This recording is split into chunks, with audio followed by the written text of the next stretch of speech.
The improvement required to get from a high handicap into the echelons of a single figure golfer is not about trying to make more pars and birdies, it's about trying to get rid of mistakes, so doubles and higher. And even then, with some category 1 and 2 players, the elimination of higher scores would mean that their handicaps will come down.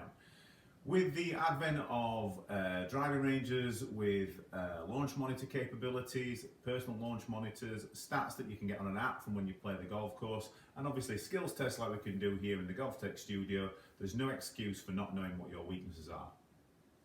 You could put bad practices into 2 categories. There's those that do the same thing over and over and again and expect different results, and there's those that like to practice their strengths because it makes them look and feel good.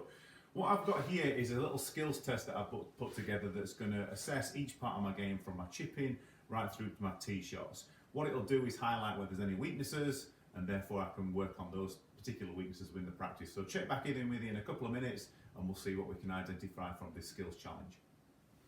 Halfway through the test, wedge shots done, 2 little areas. The 125-yard shot, I didn't score well on that one. It's a little bit between clubs for me. I'm having to take a little bit off a pitching wedge. I'm not really confident with that sort of 7/8 of a swing.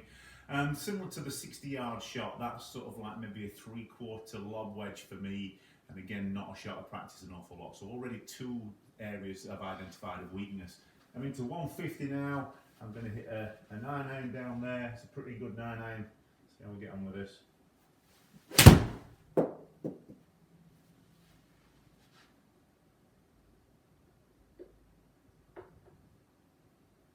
That's pretty good. I'm going to end up with 5 points on that one.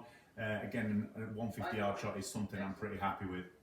On the final shot now, last 2 shots have been to a fairway rather than to a green. This one's a driver. It's got to go a minimum of 230 down a fairway.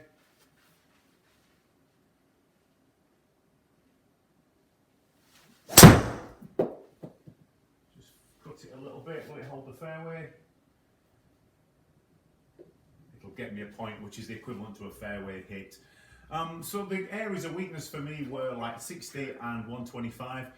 Long irons were a little bit weak, but that doesn't surprise me. It's not something I hit an awful lot of shots with long irons, but it's certainly something that I know I've got to work on a little bit. So join me in the next video and I'll show you how I'm going to work on trying to improve that 60 to 125 yard shot.